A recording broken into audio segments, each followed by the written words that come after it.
You know, you pick up any Mick Herron book, and you know what you're going to get. You're going to get a bunch of, quite frankly, outrageous characters, really interesting people. You're going to get a ton of, well, I'll just call it dark humor. You're going to have elements of a thriller, a detective story in there.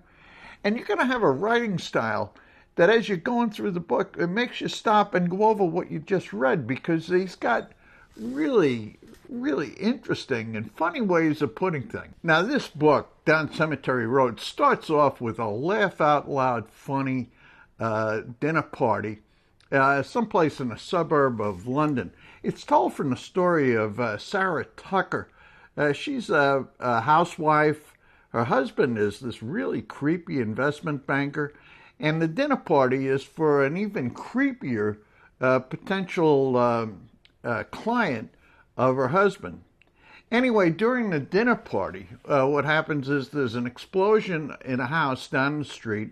A couple of people are killed, and there's apparently a child missing. Now, what happens is that Sarah Tucker, the housewife, totally bored with her life, by the way, what she does is hire a detective trying to find this missing child. And that's where the plot takes off, and that's where I'm going to stop describing the plot of this book, because it is so good, and I would simply ruin the book for you. Now, the characters in the book, the main one is the Sarah Tucker, the bored housewife, and I labeled this, or titled this review, Introducing Zoe Boehm. Zoe Boehm only makes a very brief cameo appearance at the start of the book, but she plays a very important role when you get to the second half of it. And she's not Jackson Lamb, but she's one interesting, dare I say it, outrageous character.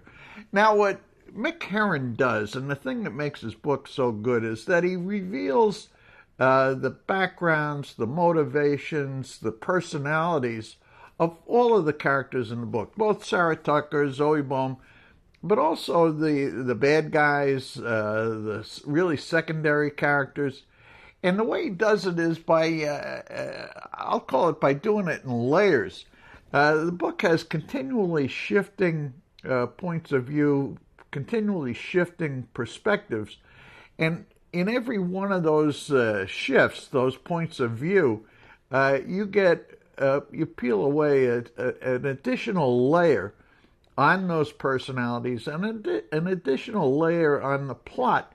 So it's some reviewers have called these like a jigsaw puzzle, and by the time you get through with the book, it all comes together, and you really have a very thorough understanding of every character. And, of course, you understand the outcome of the plot. Now, it makes this book so good, and in fact, I'd say all of Mick Herron's books so good, is the continually shifting points of view, the continually shifting perspectives in the way he tells the story, the way he reveals the plot, the way he reveals the backgrounds of the characters. Now, as you'd expect, this is Mick Herron, the author of Slow Horses. You know you're going to get a lot of skepticism about intelligence services, and you absolutely do in this book. There are major secrets, major conspiracies, really intricate webs that he manages to put together for you. I'm not going to say that this book is anywhere near as good as the Slow Horses books, but I'll tell you what, that's unfair, because it's way up there. It's a really entertaining book. I intend to read the rest of the Zoe Boehm stories. There are only 4 books that Mick Herron published with her in it, and they're called his Oxford novels, because that's where this whole thing is based. Anyway, this week I'm recommending Down Cemetery Road by Mick Herron, and we're coming to meet Zoe Boehm, and I think I'm looking forward to learning more about her. Anyway, that's it for this week. I'll see you next week.